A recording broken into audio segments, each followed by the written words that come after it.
welcome to London. The start has been frightening. Obviously, something in the London air, it mixes nice with what you're doing on the pitch because you're getting assists, goals, Player of the Month nominations. How come it's just fallen into place? It was a tough period, you know, building up to obviously the loan. I felt like I deserved to play for United, but obviously I knew in myself that I had to go on loan, so it was a range of emotions. I was going through all sorts, so just to get it over the line and just to get there and sign the papers was a great feeling.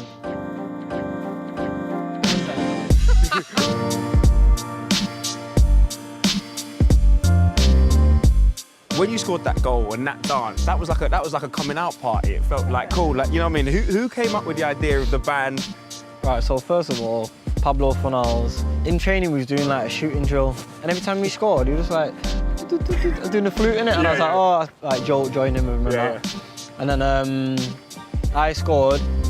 I was running off and I heard Deck going, let's do the band, let's do the band, let's do the band. So that was Pablo was busting it out. So you're telling me Deck was the one who wanted to do the band, right? But his drum beat was miles off it. Yeah, I could have seen him was like, I'm like, come on, bro, put a bit of effort into it. It looks like you boys have got a good vibe. We see the banter on social media. Who's kind of most welcomed you into the club and made it easier? I'd probably say Mark Noble. His banter's on point pretty much every day. Yeah. Always tries to make me bite during training and stuff like that, but he's welcomed me. And obviously I knew Deck through England and I know Prezi, but I think all the lads have really took me under the wing.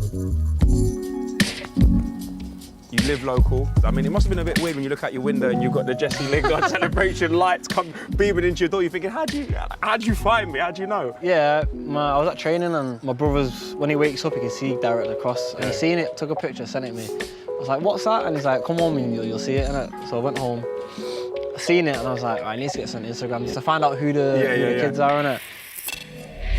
And I thought it was a neon light at first, and I was zooming, I was like, oh, nice, post-it notes. So I got in contact with him and I gave him a signed shirt from me. Nice. Listen, we've been walking down here for 2 minutes, someone's just run by, screw Irons, Irons. You know what I mean? You walk around casual. I saw you the other day having a little walk around, exploring. You know, to come here and living high up in a building, an apartment, it's just freedom. I can go for a walk, go for coffees, and you know, it's just normal things to do. And I'm not used to that, so you know, to come here and do that's been perfect.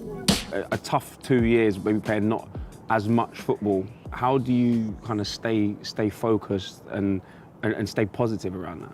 I think you just got to believe in yourself and believe in your ability. You know, it could have been quite easy for me to give up and fall off. At the time, you know, because it was hard.